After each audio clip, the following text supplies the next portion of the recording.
Okay, welcome everyone to the TNPS online seminar. I'm Mitchell Kent, and I will be your host this evening. I would like to cover a few items before we get started with the program. Regarding the presentation tonight, we will reserve time at the end of the presentation for questions, so please put your questions in the chat as you think of them, and we will make time to address them at the end. Also, it would be helpful if you mute your mic during this presentation if you're not speaking. Also, our seminars are recorded and uploaded to the TNPS YouTube channel within a couple of weeks. So if you're unable to attend a future seminar, you can view it on YouTube at a later date. Now, I'm pleased to introduce tonight's speaker. Harry Babb, widely known online as Habitat Harry, is a passionate native plant advocate, habitat restoration specialist, and engaging speaker dedicated to reconnecting people. Know what you're saying. It's not picking up this, though. Of hands-on experience, Harry has helped landowners, communities, and organizations transfer landscapes into thriving native habitats that support I can't do it. pollinators, birds, and biodiversity across the region. You want to do this, Linda? Someone has a Evidently I don't either. I think Leo has his microphone on. If you don't mind muting your microphone. Thank you. So, blending practical knowledge with approachable, down-to-earth style, Habitat Harry is known for making ecological concepts accessible and actionable. Whether he's leading workshops, consulting on restoration projects, or sharing tips online, he inspires others to see the potential in every yard, field, and green space to become a haven for native plants and wildlife. Harry, we're ready for your presentation. The floor is yours. All right, thank you all. And that made me sound way too cool, y'all. I'm not quite that cool, but I'm so glad to be here. I'm grateful to Tennessee Native Plant Society. I think that our native plant societies are so vital to each community to get together and be passionate about this stuff and learn and I'm glad to be here. And I hang out with Bart and Alan a lot. You'll probably see that, and I look up to those two guys. There's a lot of people I'll try and mention, but my presentation is called The Forgotten Flora of the Mid-South, and you may have noticed that this is totally inspired by a book called Forgotten Grasslands of the South. I've actually got a copy of it, and I just want to say that this book is awesome. And I think there's a lot of people that are talking about it. It's becoming more well known, and this is by Reed F. Noss. He's affiliated with Southeastern Grasslands Institute, which is a great organization. And this played a role in my life, and it really opened my eyes to it made me want to solve a mystery, which was, well, if everything I'm looking at outside is not the the historic natural landscape, I wanted to know what my home looked like.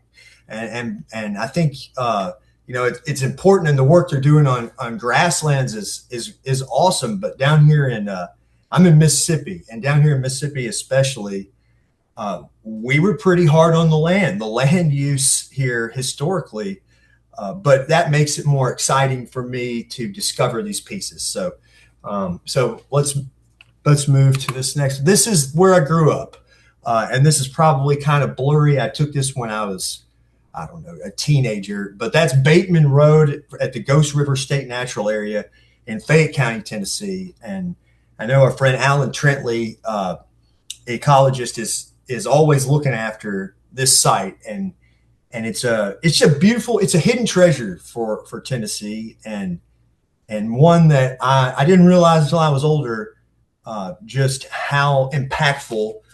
Growing up canoeing, my dad ran a canoe and kayak rental out there, but how impactful it was on my life.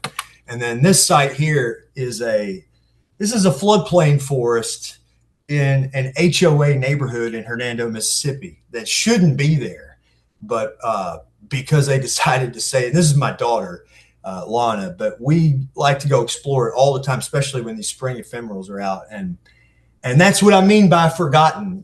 They're still around. You may have to piece them together, but in a place like where I'm from, the Mid-South, which I'll talk about what the Mid-South means, what I think it means. You've got to look hard, and they're in desperate need of conservation, and it fulfills me to know that it makes me want to do that. It makes me passionate about it. It makes me want to try to do what I can to keep what we got and rebuild what we've lost. So here I'm obsessed with painting a picture of the rich, diverse natural landscapes that once covered the land I call home. So when I'm looking at roadsides and power lines and scouring for these little slivers of what may have been once there, I'm painting a picture in my head, or I'm putting puzzle pieces together because, unlike other parts of Tennessee you have some large intact pieces. Tennessee is just such a beautiful state overall. And I know y'all probably talk about this all the time, being divided in three. And I've grown up being able to vacation out in East Tennessee, but here, Meeman Shelby Forest is a crown jewel. Ghost River is a crown jewel. But I think, at least the way I perceived it growing up, was that, that's all. It's not worth looking for a natural space. All that land has been used. Like, if we wanted to go appreciate nature, we had to drive a few hours in either direction to get to it. And what I discovered as I got more and more into this and more passionate about it is that's not the truth. I mean, all those places are beautiful, and I traveled a lot in my teen and 20s, having a lot of fun being outdoors. But I was drawn back to home to figure out what does the natural landscape of my home look like. That became very important to me. So this is the first one this is the first one that I got to spend my childhood in, and this is Ghost River State Natural Area. This is also where I met Alan Trentley. This is one of the natural areas that he's taking care of and managing, and he does a great job with. But this place is just it's gorgeous, and like I said, I didn't realize it at the time, but looking back, I was so fortunate to be able to grow up in an environment like this, like spend my weekends out here in Cypress Tupelo Swamp and floodplain forests and even sand post oak woodland sites. I mean, this place has all kinds of plant communities and native habitat all within this 4,000 acre area. And if you're ever over here in West Tennessee, I highly recommend you go check that place out. And it was just awesome seeing it. But I wasn't necessarily, I was into the outdoors, but not necessarily into native plants or understood native plants during this time. So what I did, which I took a very non-conventional pathway to get to where I am today. And it was through landscape and through, when I was younger, through my early 20s, I was kind of a lost soul, honestly. And I knew I needed to make I needed to do something, and I was looking for a purpose, and I like to be outdoors. I was working on the river, and I decided I would exercise my creativity and get into landscaping. And I had this picture in my head that I was going to be setting plants and doing this really cool stuff. And when in actuality, I was a spray technician if I wanted to make some money. So I find it funny, and I came from the opposite. I walked around wondering why I was doing what I was doing. Every day I'd come home with blue dye covering my clothes, and just confused, being taught like, oh, this is the way we manage landscapes.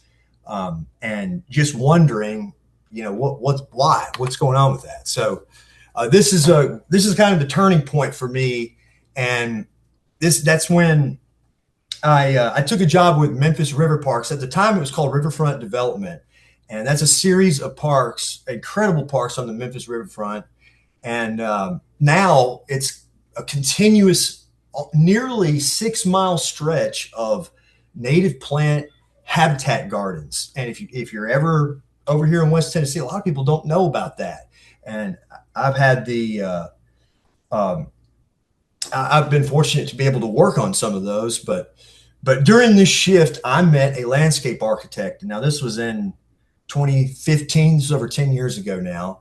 And I knew a few native plants from working at Ghost River, spending time with my family and guiding trips out there, but not much. And she designed a landscape that was going in at a park on Riverside Drive, and I recognized Lobelia cardinalis and the cardinal flower, and Taxodium disticum, the bald cypress, and just a handful of plants. And I thought, well, I've always been told that those didn't belong in landscape. You keep the wild separate from the landscape. So it piqued my interest, and that was just the beginning. And then I started working for Daniel Gross, who's who was the director of horticulture at Botanic Garden, and just a great all around guy, but learned a ton from him.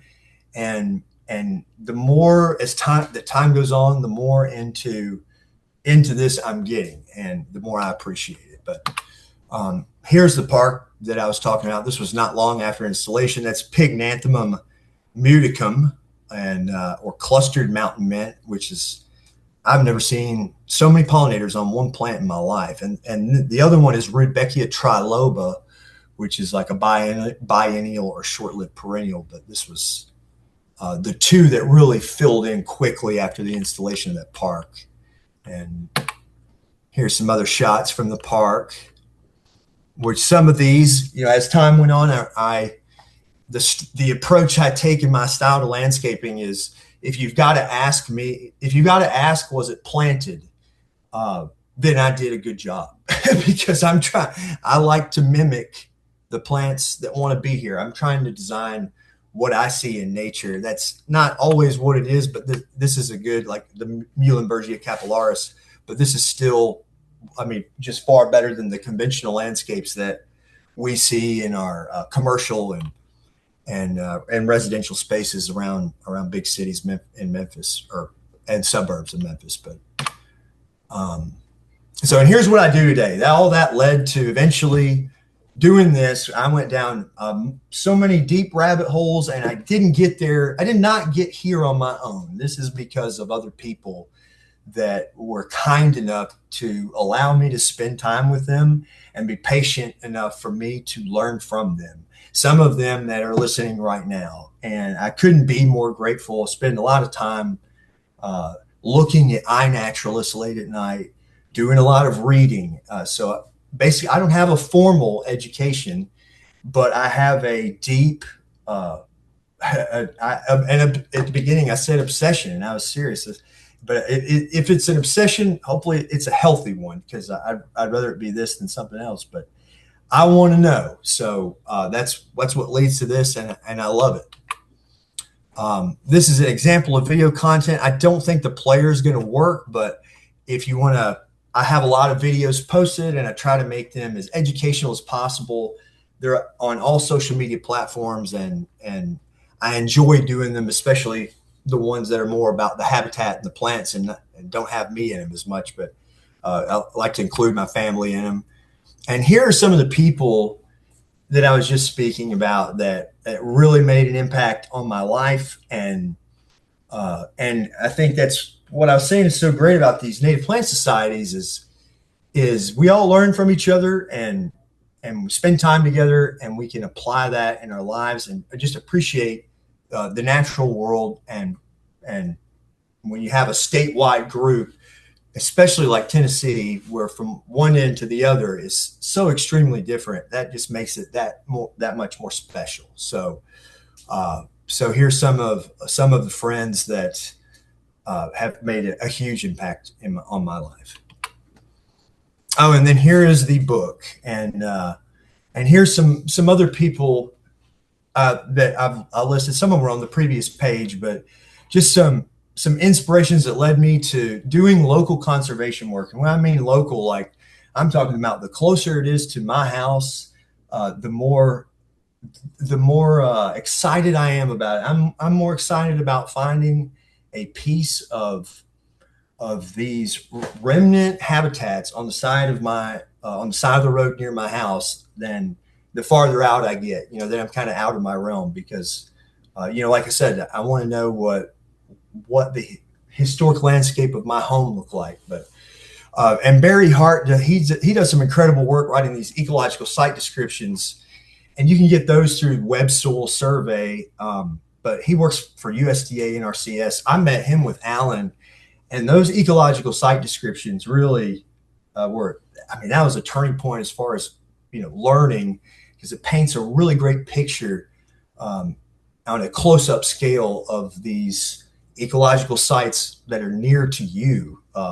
So I'd highly recommend looking into those. They're well written and give you a great understanding of the natural history, the soils, and everything that led to the plants you're looking at being where they are today. And then, of course, Dwayne Estes made these videos back in around the same time I was working at Memphis River Parks. It was 10 years ago or so. And I think his roadside videos made me jump in the truck and go out and start looking at roadsides. and I found I was surprised by what I found. I'd been told a different story, throughout my life, and now started to become really exciting to find some of this stuff. All right, so enough about me. Where is the Mid-South? And I think there's probably, different definitions of what the Mid-South is depending on where you are. The Mid-South that I'm referring to is it's an informally defined cultural region anchored by Memphis, Tennessee, and the lower Mississippi River. So we're talking about West Tennessee, Northwest Mississippi, Northeast Arkansas, and the Missouri Boot Heel. And there's really no lines here. It's very broad. I know that when I look at our local weather channels, when they show a map, that's when I hear Mid-South, that's what I'm thinking of. And another thing that brings us together is the river and the ecoregions, which we will look at here in a minute.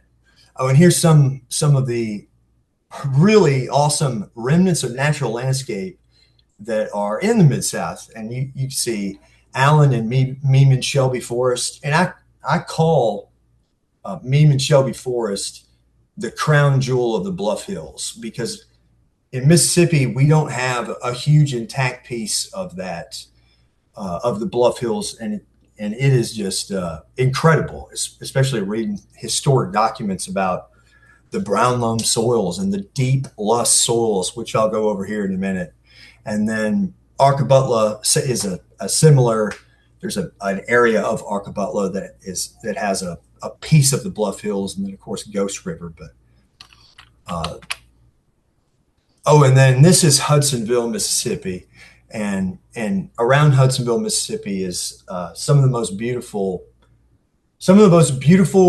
remaining habitat I've ever seen. And that's what gets me excited, is because, as you know, we don't have a lot of it, especially here. And it puts a smile on my face to see these big chunks. And this is in because of landowners that care about conservation, and they're making an enormous impact in this area. So this is just a shot here. So now I'm gonna start wide and try to narrow in on home. So this is what we refer to as the coastal plain, and I hear that word a lot. Coastal plain, because look, almost our entire state of Mississippi, where I'm from, is in that coastal plain, and let's see when we zoom in what that means. So here we've got. Submerged during the Cretaceous period, fluvial sediments formed rich soils. Ocean receded forming subregions. So as it receded, it created all these regions in West Tennessee and North Mississippi, and almost in the entire state of Mississippi is coastal plain, but one. And what I think is so interesting about the receding of this line, so you can see the Mississippi embayment and see the old coast in the unshaded, well, in the shaded part that would have been underwater. And that means that, you know, all these landscapes are pretty new and what I would call volatile, like early successional in the grand scheme of time, you know, comparatively, especially to the rest of Tennessee. And it makes them interesting. It gave them rich soils and made them considerably different than what's around them. And now, you know, we've got to really look to figure out what's left of them, and that's exciting to me. Oh, and then here's the Mississippi embayment, which for a long time I would hear it as it pertained to the Memphis aquifer, and Mississippi embayment is responsible for the Memphis aquifer, and it provides some of the cleanest drinking water in the world.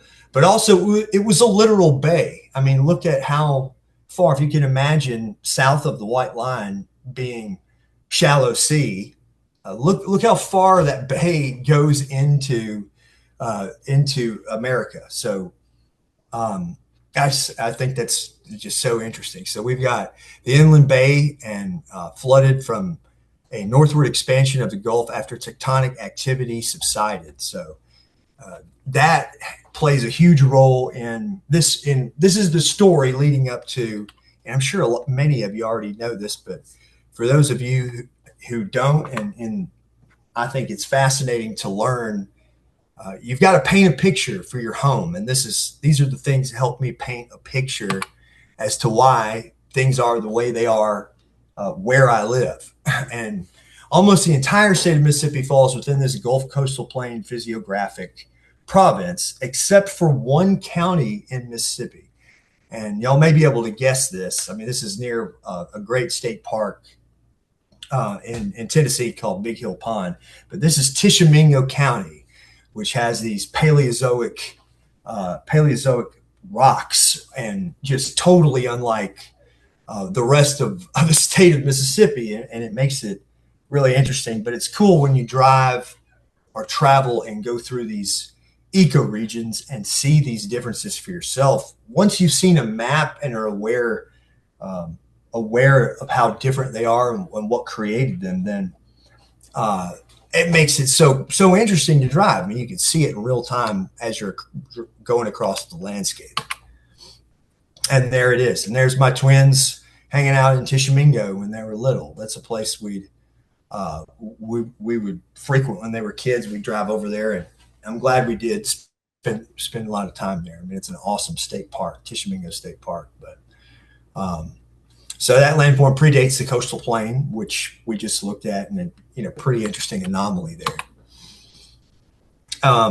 So as the seas that covered the coastal plain and filled the Mississippi embayment, so south of that White Line, began to recede, they would reveal all the landscapes of this Mid-South region that I'm talking about today.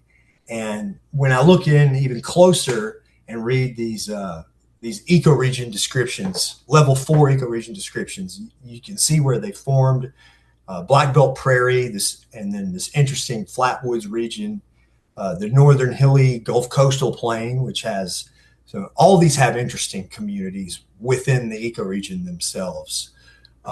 But then there's so many, and it's so diverse. The more I learn, the more blown away I am by this. But each of these formations have an interior boundary that was coastline during the Cretaceous period. So now that answers why we can find marine fossils when walking through the Black Belt Prairie. And as a matter of fact, I stopped at the Black Belt Prairie extends into Tennessee and McNairy County. And I went out there just to look around on the side of the road because I wanted to see, had to see it, and so I'm walking around on the side of the road, and And the gentleman that lives nearby, he says, "Hey man, what are you doing out there?" And I was like, "Oh, I'm looking for plants, and did you know how interesting and unique this region is that you live?" And he had moved there not long ago, and was working as a detective in Corinth. But he said, "Well, no," he said, "Yeah, I knew a little bit, but why don't you come back here and tell me what's back behind on my place?" And of course, I found a plethora of amazing plants. But on the way back to the truck, I said, "Well, do you ever find, marine fossils, seashells, anything like that?" And he said, "Man, I hit them all the time with my lawnmower," and pointed, and he had this big pile of of seashells in his yard that the dogs had dug up, and he kept hitting them with the lawnmower, which I thought was pretty awesome. And here they are, some of these Lee County. Those are some he gave me, McNairy County, Tennessee. And this is a site in the Black Belt Prairie in northeast Mississippi in Lee County, and that is Liatris aspera, and it is gorgeous. You get that going off with some Silphium species, and that's just a really cool, one of a kind landscape, and I'm glad. It makes me thrilled to go that there are pieces of this left. Not many, but I love to see them. That's why I love to see them. All right, so ecoregions, level 1, 2, 3, and 4, and I recommend just going ahead and going straight to 4. The others are pretty broad and still helpful, but if you narrow it down to level 4 and kind of understand how they formed, that will help. It has helped me a lot to understand ranges of plants, or why certain communities or habitats exist within these places. Like, for example, there's a species of Silphium asteriscus that I don't see west of the northern hilly Gulf coastal plain.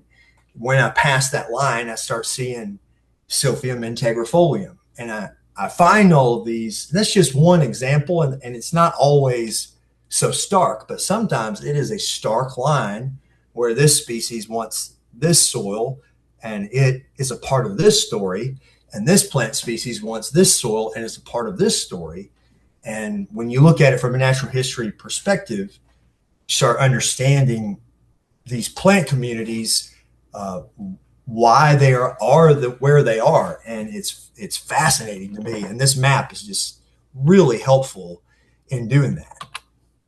And of course, here's Tennessee, which is going to have a ton of ecoregions, obviously, because it's so diverse. I mean, Tennessee is. I'm grateful to have been in a unique place where I was close to Tennessee and Arkansas, so I would float around. Going to all three of them in my life, and I like this region, the Mid-South. I'm connected to all three. And then here's Arkansas. And tell you one thing about Arkansas that I love, and all three of us share this region, is 74B, the Bluff Hills. Crowley's Ridge is the Bluff Hills, that same bluff, that formation that Memphis is, the Chickasaw Bluff that oversees the river.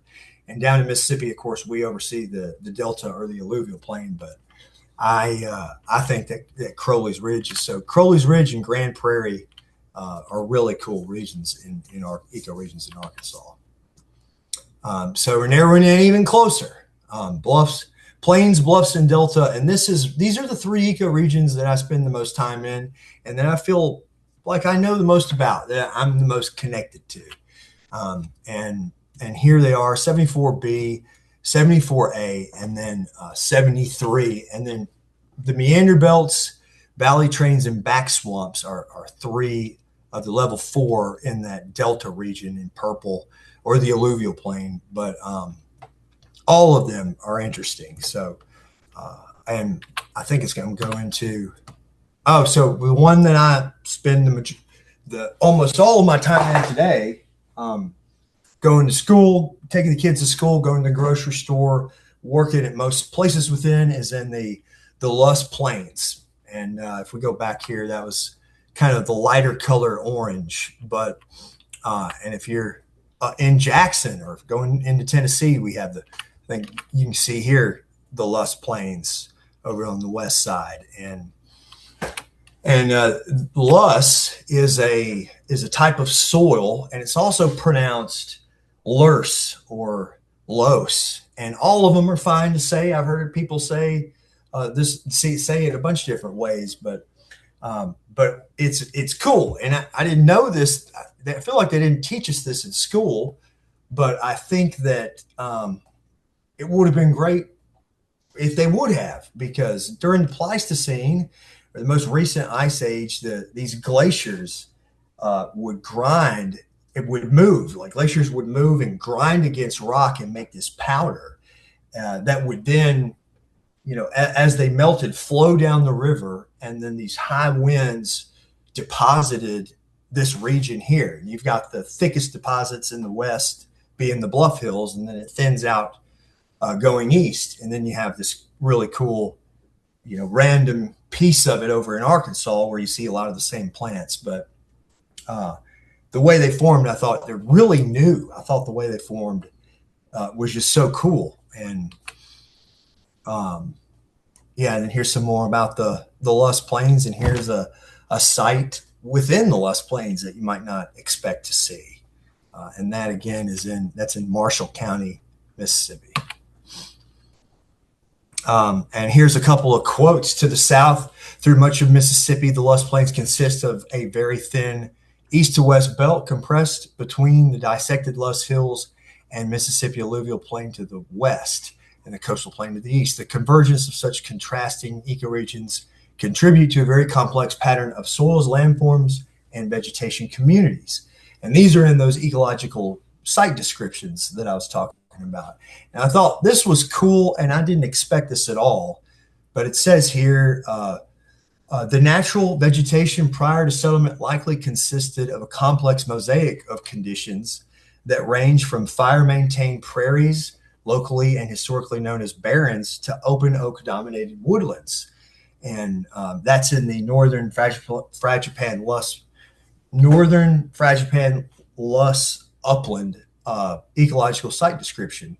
And it's nearly today, nearly all of the site is cleared under production, and that's sad. But also, all the more reason to be motivated to solve the mystery of where are the pieces that remain, and how can we work together to save those and rebuild other pieces, because this piqued my interest. I mean, when you talk about wetlands and rich forests of the Bluff Hills and landscapes like this, especially in these historic documents, and now I can't find in your day to day, you don't see what's being described.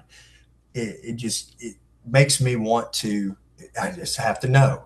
So, and then here's the Bluff Hills again, and this is in Meeman Shelby State Forest. But vegetation of this site is generally represented by a number of forest species that have an affinity for moist environments, or mesophytes. So the region was mostly forested originally, but forest cover varies considerably throughout. Yeah, and as you find, just like the regions that I'm referring to, all of the South at one time, I feel like all of these amazing regions and habitats existed right next to each other. And I believe that in a day you could have seen and experienced all of them. So I often say, if I had one wish from the genie, I would ask for a pair of glasses that I could put on to see back in time. And I wouldn't want to be transported there, because I feel like you might put a pair of glasses on and show up and be around some red wolves or some kind of situation that you didn't want to. So I could take them off real quick. But I think that'd be so cool at any given spot to see what it was like before humans made such a drastic change on the landscape. And then here, this was a cool trip. This is Mississippi Alluvial Plain.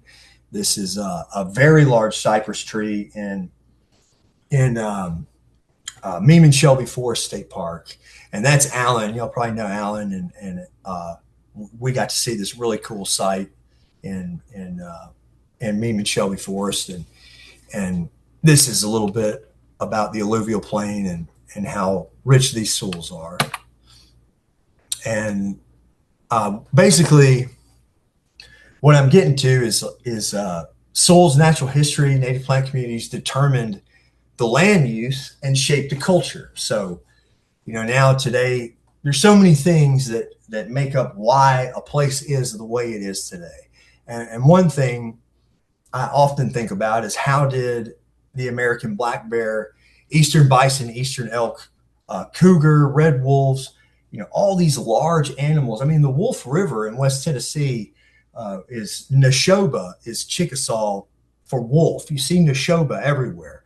I mean, obviously, at one time, I have historical documents in Arkabutla about red wolves, but they would have had a massive impact on the landscape. And it's just wild to think about how different and how much has changed. But so, and this is kind of what I've been saying, all these different things are making, these are the forgotten landscapes. The belief that all these unique ecoregions make our home contained unique ecological sites that required specific conditions or natural disturbance to occur. And a lot of that has changed now. And those are the forgotten landscapes, but we can still find them. I mean, this one's in Marshall County in a power line cut. It's like a super bloom of Liatris squarulosa, which is funny, that common name is Appalachian blazing star, and 2 or 3 helianthus and big blue stem, and just an incredible place just existing right in there in that power line cut. And then here's a couple references, some local history from where I live. I thought this one was interesting. They refer to these cane breaks being large enough to hide cattle in. They were scared of the Union soldiers showing up in Love Station, which is a community that I'm in outside of Hernando. But I thought that was, to think about cane breaks large enough to go hide the cattle, is pretty cool. And then at the top there, Arkabutla timeline, packs of wolves were killing livestock in the area and even attacked some. I found this in the library. I was blown away by this. The board of police paid a bounty of $5 for each wolf scalp turned in. And then the third is Chief Musakuna, who is a Chickasaw chief in DeSoto County and near Coldwater. A cool story about Legend of the Singing Winds. So we know we had bison, we had these large cane breaks, woodlands in the Lusk Plains, North Mississippi and West Tennessee are historic hunting grounds for the Chickasaw people. And there's a guy who, really, really great guy. I can't say enough good things about some of the field staff at SGI. I made some awesome friends with Jared Durrell and Vero Tessier and Allison Wilson, and even with Alan as well, getting to look at some really neat sites in West Tennessee. And he's the one that told me that. And I just, I started looking into it and didn't know. I was blown away that that wouldn't have been the first place I thought was the historic hunting grounds, of the Chickasaw people, but just making the area more and more interesting. But, and then here's an historic example I found, of bison in Northwest Mississippi. And that's a cool website, allaboutbison.com.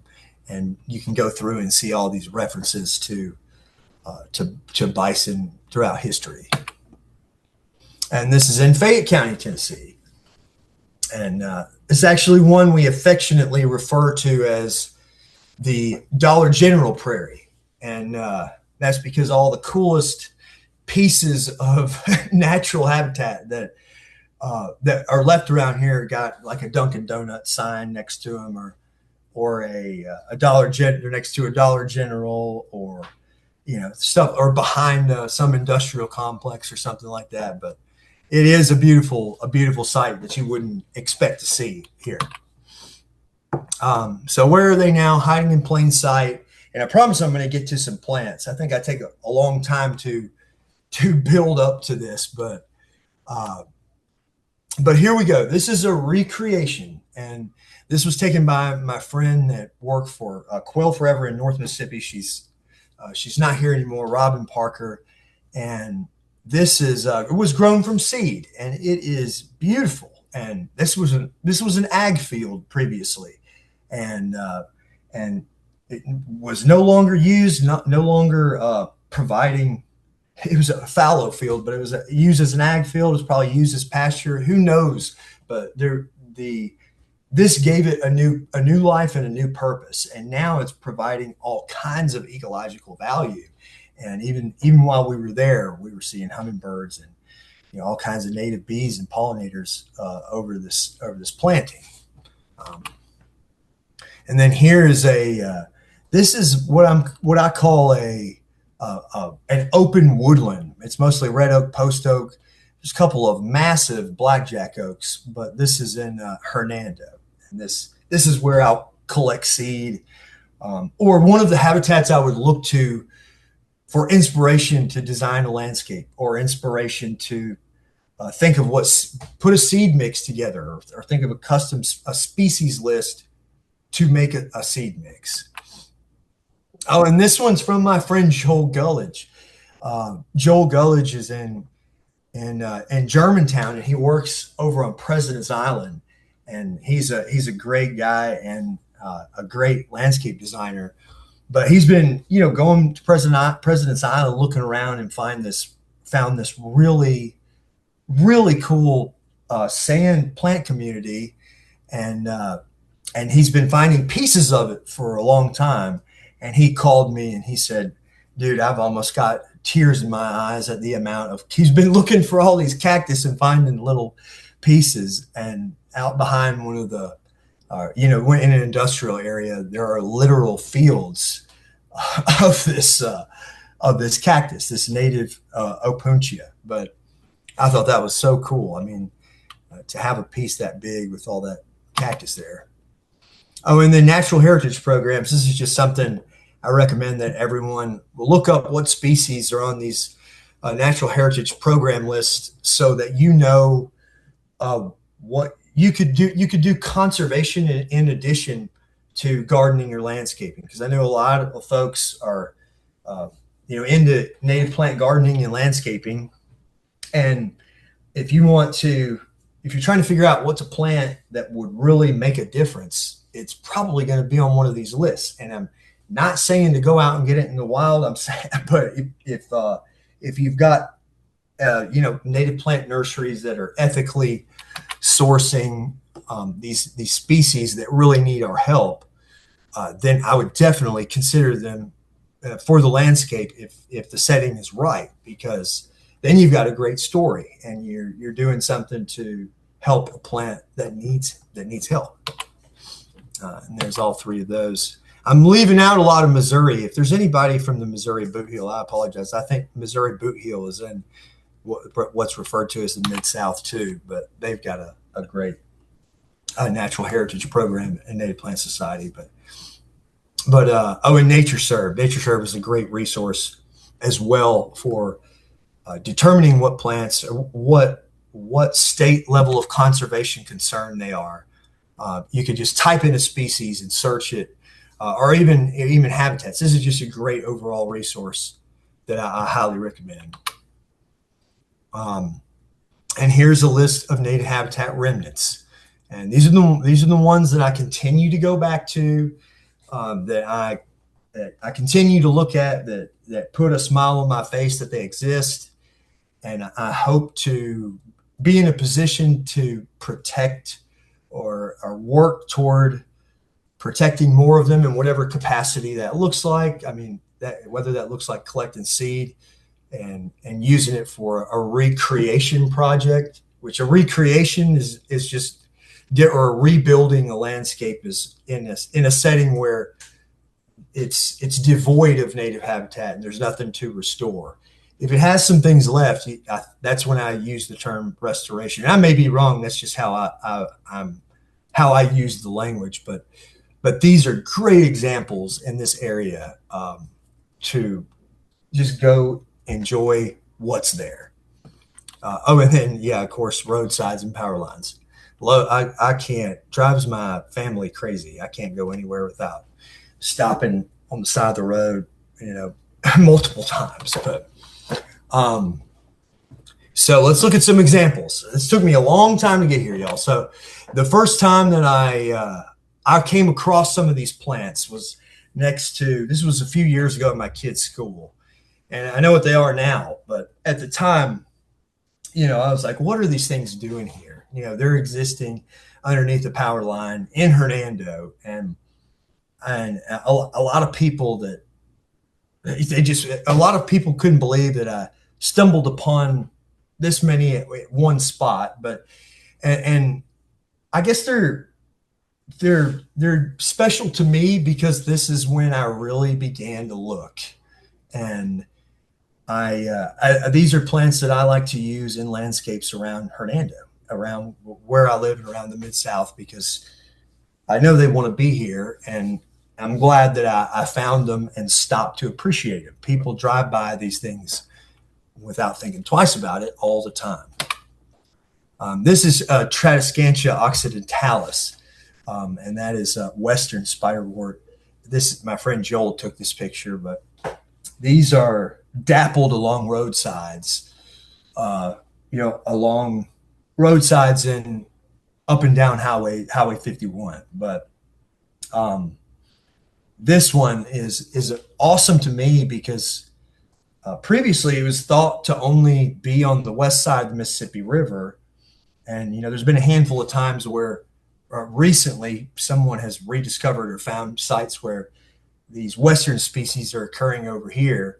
And that really that's part of a big story. And it really piqued my interest. And I love going to look at some of these plants and finding where they occur today. Here's another one. This is Rudbeckia alismifolia. And all of these, I think, and I'll go back to these and say the names. This is Pygnanthemum pilosum, prairie mountain mint, is awesome. I believe that's a species of concern in Mississippi, and it gets more prevalent as you get up into West Tennessee, but always a treat to find. I didn't expect I'd ever see Sebaceae annularis in Northwest Mississippi, but it's in sites in West Tennessee and Northwest Mississippi. And I thought it may only be in the Black Belt Prairie. And that one surprised me. And then this subspecies of Asclepias tuberosa is more of a darker color mounded habit. And it is so striking to find it in some of these fields. But all of them are great candidates for the landscape because these are going to become, a warehouse or something. So, I've got partners with people like Camp Creek Native Plants and my buddy Shay Staten and Grow Wild in Memphis. There's Grow Wild Nursery or Queens Native Nursery. There's a lot of places that are trying to get these in the trade so that just in case you drive by one day and they're not there, we've got a source for them so that they can live on. And this one especially, this is Rudbeckia alismifolia. And it was a subspecies of Rudbeckia grandiflora and was recently separated and are split into its own species, Rudbeckia alismifolia. But this is, a couple populations, and one of them right down the road from my house. And I mean, I was blown, like driving down the road and seeing that was, a highlight of my life. I've got it, growing all over the yard, collecting seed. And actually it was recently planted right in front of the DeSoto County Courthouse. Me and some guys that were helping me with the landscape up there, and it makes me proud to be from here, to be able to do something like that, to take a plant that was lost and forgotten about. This side of the road gets sprayed. Actually, I think on the next slide, Yeah, they do not mow. They cut it anyway, but but but we've been able to put it in a park planting, and now in front of the county courthouse, and it's wild to me to think, we don't think twice about it. And I know safety, we've got to keep the roadsides mowed. They're concerned about safety, and our departments of transportation locally, mine, they're all great people, but they can't. It's a different person every time on that mower, and you can't expect them to, hey, stop for Rudbeckia Mafolia, dude.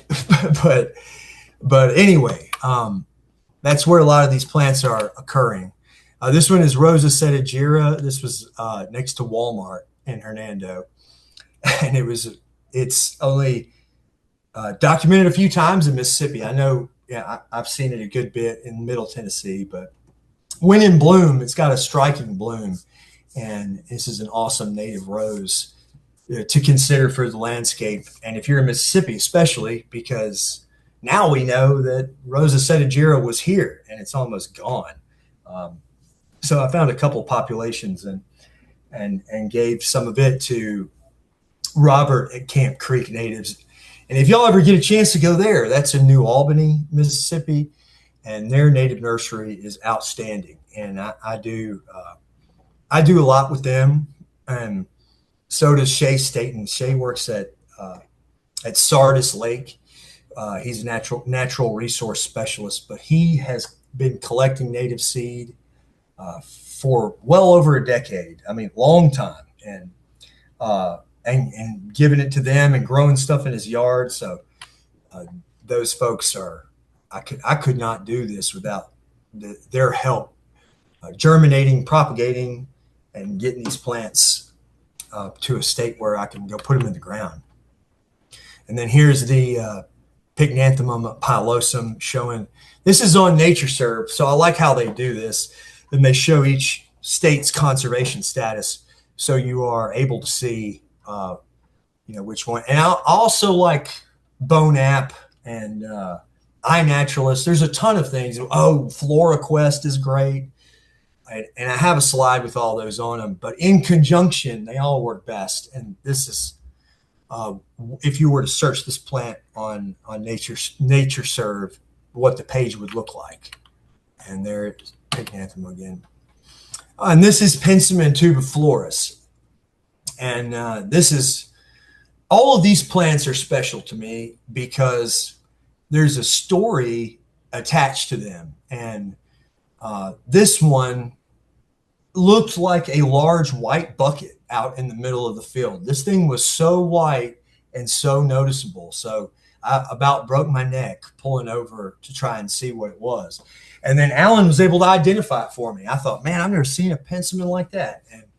And then we were actually able to get a couple of them somewhere where they can be safe and start a seed source. And now I'm doing the same thing with Camp Creek. They should have some. And anyways, I'm wanting to get these things into the trade. So these are plants that in this region we find that are special, that should be, but we're not quite there yet. And when we do, I think it will make an impact on conservation of these species.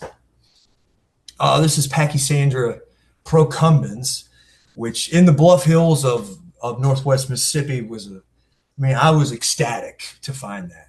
I know in other parts of the state, you'll have some seriously cool spring ephemerals and with a long history, but this one was neat for me. Trillium shayi. And that one, I've seen so many Trillium recurvatum, and then just this one pocket out of there, and I was just stunned by that thing. Phacelia ranunculacea. This one's in the Old Forest. This is like an annual, but such a cool one to see.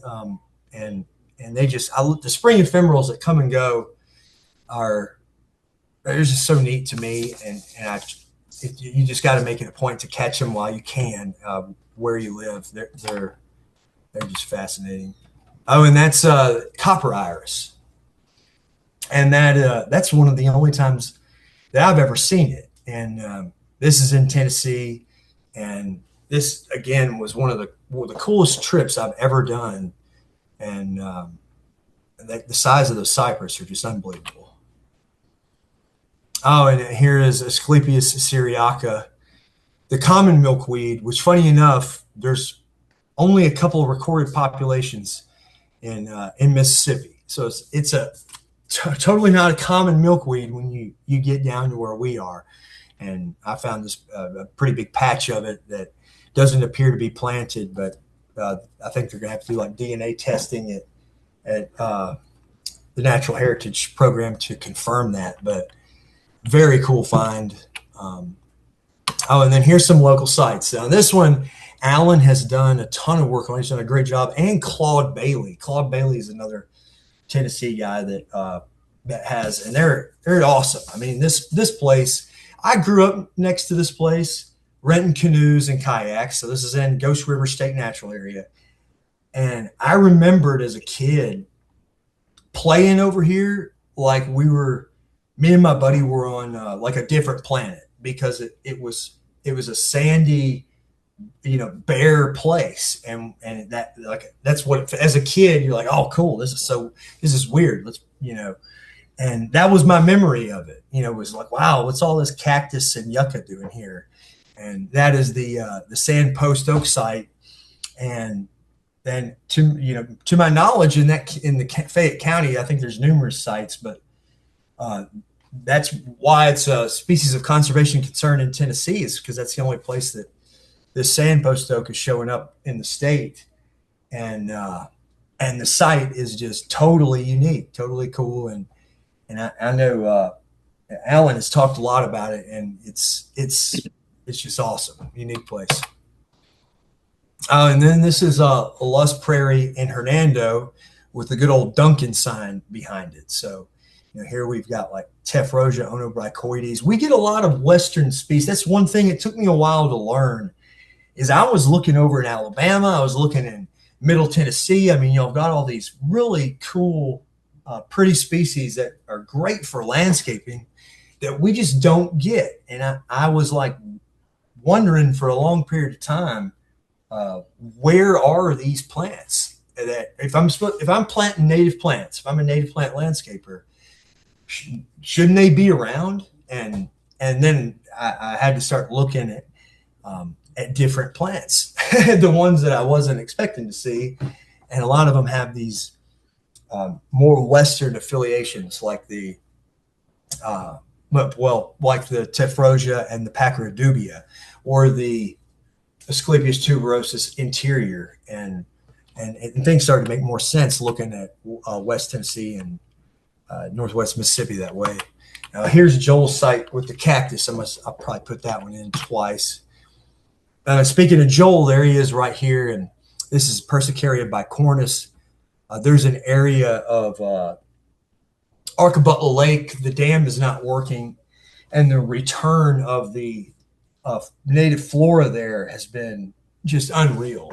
It's been, as the lake bed and the edges, and right now it's like early successional, annual, biennial, but they put on a show, and some things have revealed themselves in this Persicaria. You just go down there and there's fields of it. It's great to see in September.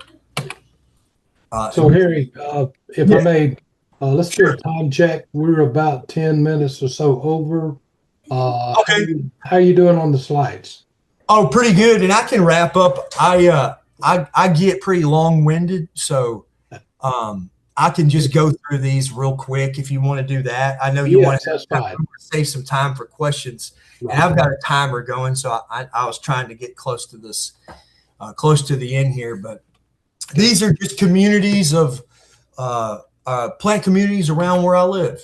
And I'm just going to quickly go through more of them, and I may point out a species or two. But that tall one in the middle there is Silphium integrifolium, and that's the Silphium that I see the most. That's prairie rosinweed. There's Perfoliatum or cup plant as well.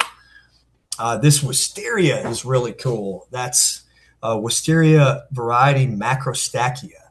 or Mississippi wisteria, and Amsonia salicifolia, and that's a really neat. It's like Tabernet montana. It was a subspecies, but extremely interesting. Rexia virginica, or Rexia mariana, both of them. Orexia interior are here.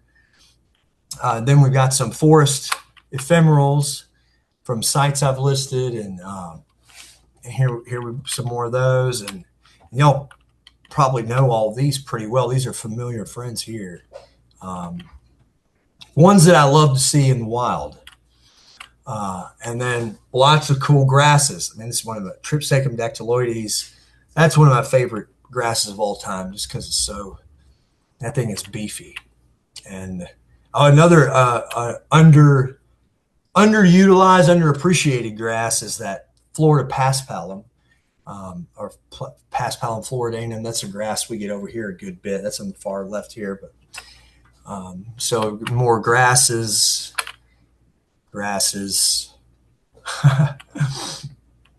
Some cool carex.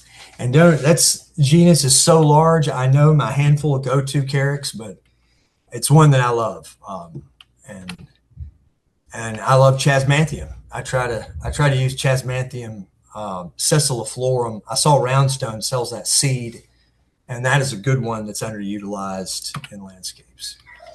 So we got a list of resources. Like I said, I like to use these all together, not just one or the other. I mean, if I take a picture of something on iNaturalist it suggests an ID, I start looking at all these, to narrow it down, and it can be a lot of fun. And that FloraQuest app is out now. You can go straight to the key in there and have yourself a good time trying to figure out, narrow something down to species. And these are all great. Some more examples. This is a Lusk Prairie site in Hernando, DG Prairie that I referred to earlier.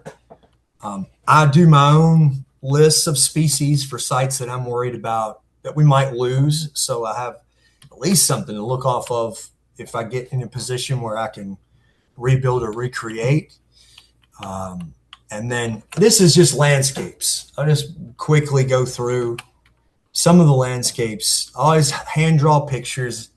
I'm not a landscape architect. I design landscapes. This is on the Memphis riverfront, and try to, implement them put what I see in my head and make it happen.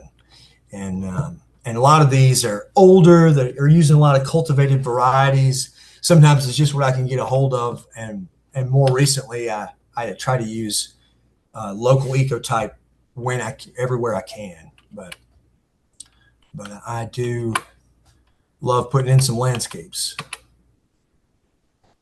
And this picture is distorted, but that's the courthouse. And we've got all kinds of roadside plants right in front of the courthouse. Roadside beneficial native species, super diverse. And I couldn't be more proud to be from the county that I am for letting me do that. I mean, that is a huge honor and says a lot about our community, right there up at the front to have those plants represented.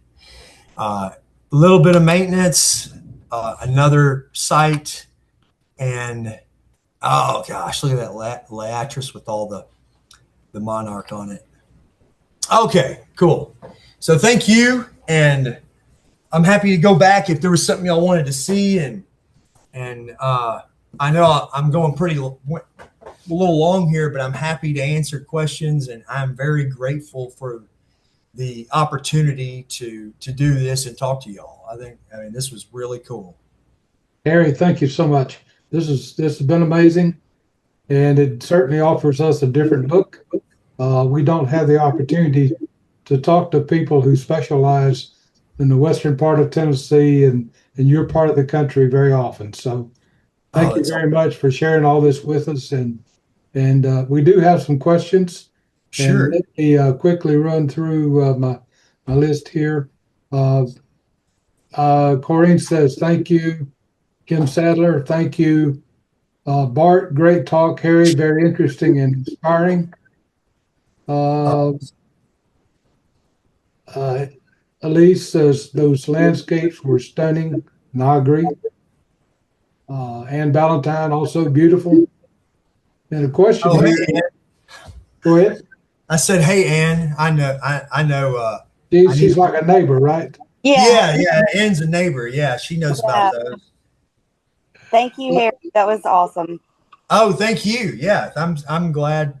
I was my goal was to really, I was not very proud of where I was from as a kid and a teen, and now my pride for the natural space just grows, and that was my goal is to show a bright side of this area. So It's amazing. You did a great job.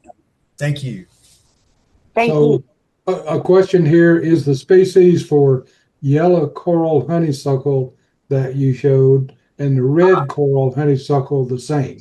It is, and that was actually a natural variant, and I couldn't believe it. And I looked it up, but that place that's in the Sand Post Oak site, and it is that's a large population. A lot of that's Lonicera sempervirens, a coral honeysuckle, and that was just a natural yellow variant, and I was like blown away to see that. But they may have like a cultivated variety if you were interested in planting it.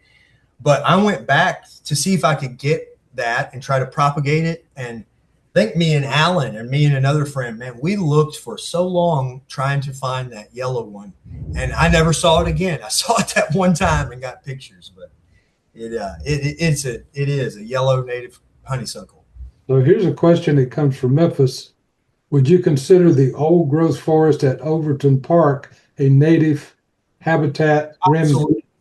Yeah, 100%. And it is Bart and Melissa McMasters did a field trip there for the spring ephemerals, and that's something that I see the rich forests of Middle and East Tennessee are stunning, and we would take family trips to go see spring ephemerals, or go to at least go get a cabin and enjoy that setting.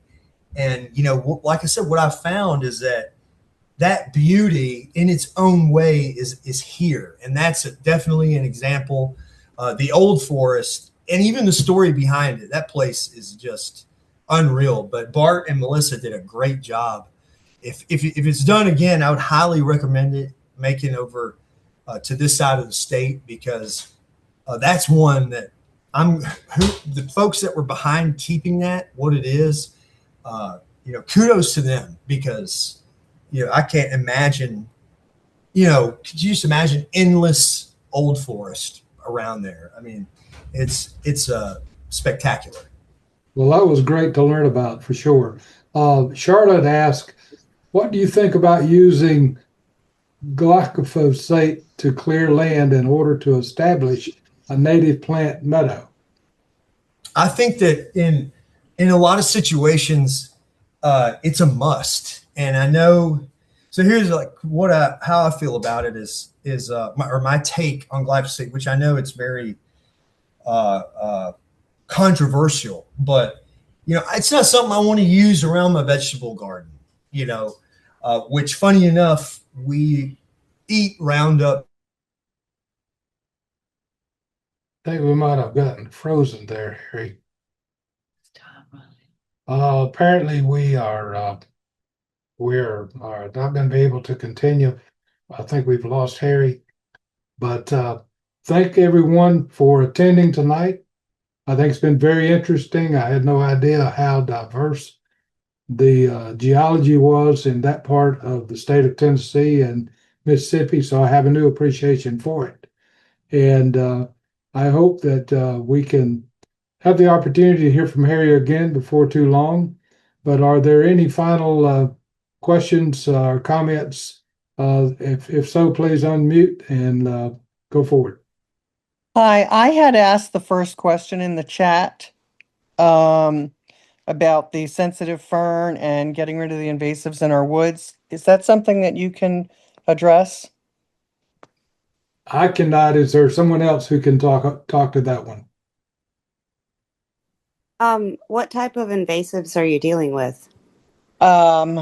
We have Japanese honeysuckle, Chinese privet, a lot of poison ivy, um, and I'm, it's a we're on just about 3 acres, and about an acre of it is heavily wooded with a lot of great old growth trees, um, and a lot of great natives. Spring ephemerals and I mean just all kinds of stuff throughout the growing season, throughout the year. And Okay, I'm just trying to save them while I remove this other stuff little by little. that general type herbicide is actually not the best for that type of brush Oh, removal. I didn't ask about the glyphosate. Oh, okay. I I'm sorry. No, I can read you my question. I recently was fortunate enough to inherit sensitive fern. Is very happy in my woodland garden in Gallatin. How rare is sensitive fern? Additionally, I'm working on removing invasive species from our 1 acre woods on our property, which has a seep area. We have so many valuable and some rare native plants. How do I protect the natives while removing poison ivy and honeysuckle, etc.? Okay, well, the poison ivy is native, You're right, I know it is. and you can. That's an issue if you're allergic to it. I'm not, thank God. Okay, well then you can get to the honeysuckle, perhaps.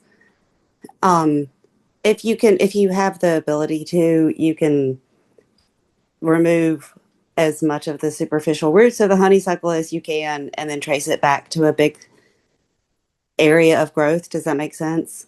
Yeah, and then like brush it with Exactly. something. But Yeah. don't use a general purpose herbicide. Use a targeted herbicide for that. Okay. What I bought was Bio Advanced Brush Killer. That's more like it. Yeah. Yeah. Okay. All right. All right. Then thank you so much. And the You're welcome. sensitive fern is not, I looked it up after I asked my question. I guess it's not that rare. No, some people have a problem getting rid of it. So Oh, well, I'm thrilled that I have it. I yeah, it planted four of depends. them. There, it just yeah, it just depends on the situation, and sometimes it is a welcome addition, and sometimes people are like, I wish I'd never planted that. But I hope that that it helps take over some of the invasives. I'll be happy. Yeah, All right. Thanks again. Karen, thank you for the question, and Ann, thank you for responding. no problem. Any other comments or questions? Just one comment. Harry just texted me and said his power went out.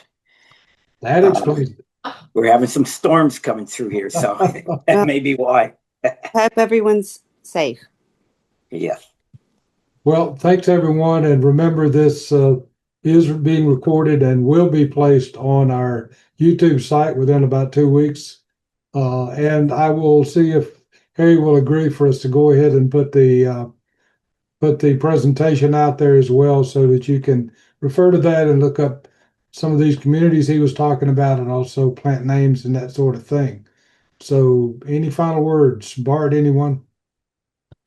Well, I just want to mention that we are going to be having a couple of field trips down with Harry in Mississippi. They're not very far into Mississippi, so they're actually some of them are closer to Middle Tennessee than the ones that I have here in West Tennessee. So I think we have one on September the 19th. We'll be visiting the Black Belt Prairie that he talked about down near Tupelo. And we'll also be meeting at the nursery that he mentioned in New Albany. That's our meeting spot. So you can also have a chance to look and shop after the field trips are over.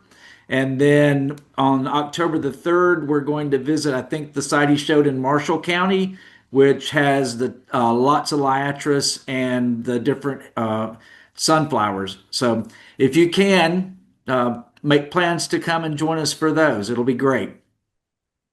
That sounds good. Thank you, Bart. Kim, thank you. You're muted. Would you like to? No? Okay. Anyone else?